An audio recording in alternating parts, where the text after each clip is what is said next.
Bonjour à tous. Alors aujourd'hui, je vais vous poser une question. Vous connaissez tous la phrase de Michel Audiard, grand auteur de dialogues de films extraordinaires, et qui disait « Les cons, ça ose tout. C'est à ça qu'on les reconnaît. » Alors essayons de transférer, on va dire, cette phrase à la situation actuelle, à la situation politique. Alors, moi, depuis 4 ans maintenant, j'en parle assez souvent, je subis bien sûr un boycott insensé, une psychiatrisation, un procès en folie et en connerie. Hein, on me traite souvent de con, en gros, mais il est fou ce type-là, fou, con, enfin bref, c'est un peu un mélange.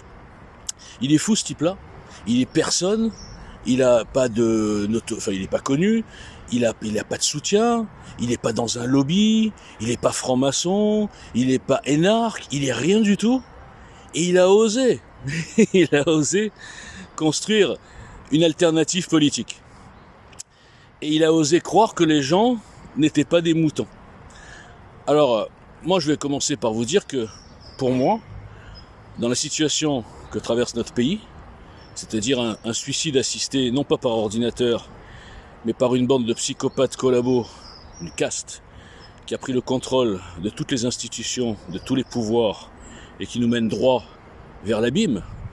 Pour moi, l'abîme, c'est le grand bain mondialiste, wokiste, immigrationniste, enfin bref, toutes les antiracistes. Enfin, ça, c'est pour le déguisement. Eh bien, dans cette situation, seul quelque chose d'imprévu, de culotté, hors système, qui ne dépend d'aucune caste, qui ne dépend pas non plus de l'État. Je vous rappelle quand même que les partis politiques sont subventionnés et vivent du système qu'ils prétendent changer. Je vous rappelle que 80% des politiciens, à peu près, sont énarques, donc fonctionnaires en disponibilité. Vous avez quand même les grands résistants qui sont fonctionnaires en disponibilité. Si leur boutique ne marche pas, par exemple Philippot, eh bien, il retrouve son poste de fonctionnaire, tranquille, payé par l'État, qu'il dit combattre. Alors, après cette parenthèse sur la situation, eh bien moi, dans un truc comme ça, est-ce que les cons, c'est une question, je veux insulter personne.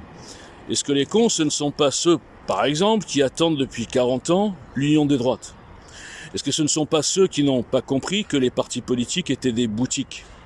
Ou qui n'ont pas compris non plus que le système politique, politico-médiatique, je dirais, est consanguin, qu'il est constitué de castes qui se cooptent, qui se protègent et qui ont peur de tout intrus, qui n'est attaché à personne, qui n'est tenu par personne, tout intrus libre qui en plus, et là je parle de moi, peut et les a déjà tous pliés dans leurs contradictions, leur lâcheté, leurs mensonges, leur cupidité, leur arrivisme.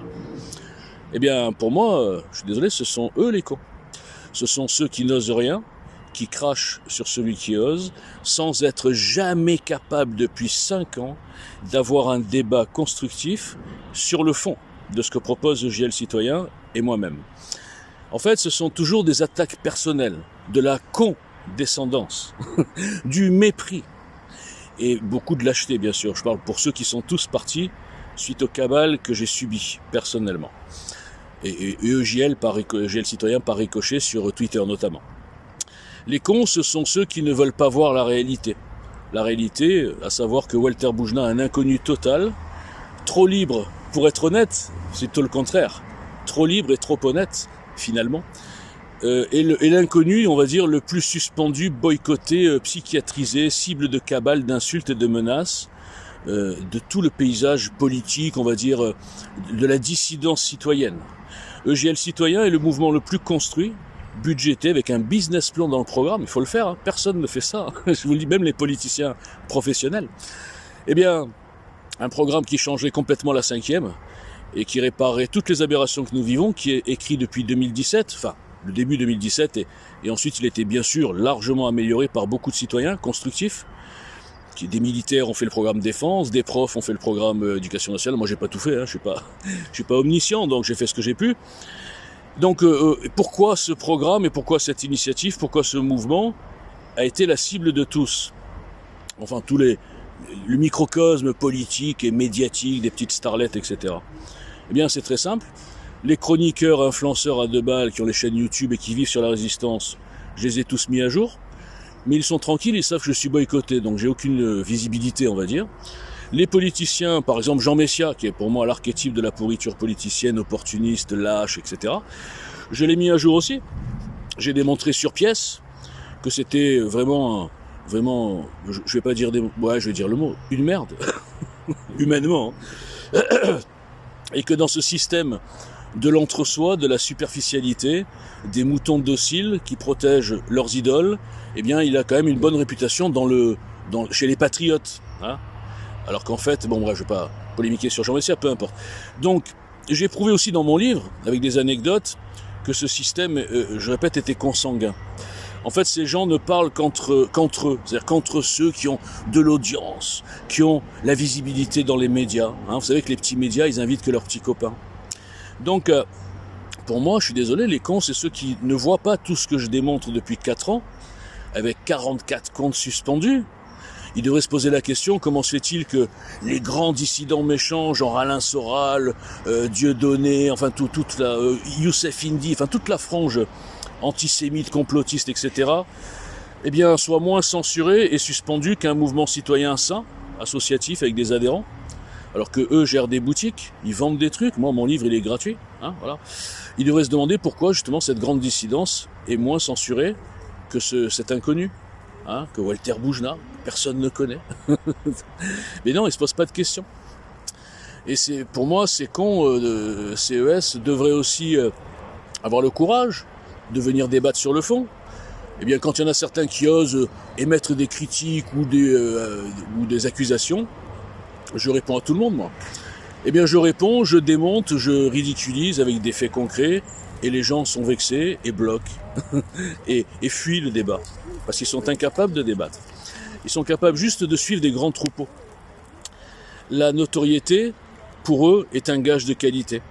Ils partent du principe que ces sachants qui passent dans les médias sont forcément supérieurs à un inconnu comme eux. C'est-à-dire, en fait, ce que je dis souvent, les gens sont domestiqués. C'est fou. Même ceux qui se prennent pour des rebelles sont domestiqués au code du système. La qualité, c'est les vues à la télé. Le sérieux, c'est la cravate. Enfin bref, plein de trucs comme ça. Et ils s'en défendent, mais moi je le constate. Et quand je le démontre, bien évidemment, je me fais beaucoup d'ennemis. Les gens détestent la vérité quand elle met à jour leurs contradictions. Alors pourquoi j'ai osé, moi, être le seul du secteur, on va dire, à parler de la psychologie des gens? Parce que pour moi, depuis le début, je le dis, le problème n'est pas politique. On pourrait construire quelque chose d'incassable et renverser tout le système. Le problème, il est psychologique. Le problème, il est dans le complexe d'infériorité.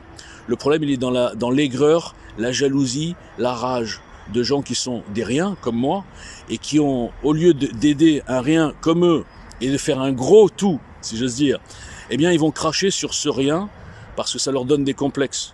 Au fond, ils ne l'avoueront pas. Ils diront, mais comment ce type qui est comme moi, qui a rien de plus, qui a aucun moyen, qui a rien, il ose se battre depuis 5 ans contre les géants, comme David contre Goliath. Eh bien, il m'énerve ce type, je vais le boycotter, je vais l'insulter, il faut qu'il rentre dans le troupeau comme nous. Hein, c'est l'égalitarisme, dans l'insignifiance. Donc les gens ramènent toujours le mouton noir dans le troupeau. Et à la fin, comme ils ne peuvent pas sur des faits concrets, comme ils n'arrivent pas à le plier, à le ridiculiser sur du concret, eh bien ils le bloquent, ils disent partout qu'il est fou, et ainsi de suite. Et en parallèle, ils vont défendre toutes leurs idoles. Hein, c'est ça qui est incroyable. Moi, quand je vois ça, je suis halluciné. Moi qui connais certaines de ces idoles de l'intérieur, quand je vois la pourriture de ces gens qui nous méprisent, qui nous crachent à la gueule en privé, mais en public, oh là là, mes chers concitoyens, eh bien je me dis vraiment que les gens n'ont que ce qu'ils méritent. Voilà. Donc tout ça pour vous dire que pour moi, les cons, ce ne sont pas ceux qui osent tout, mais ceux qui n'osent rien. Merci.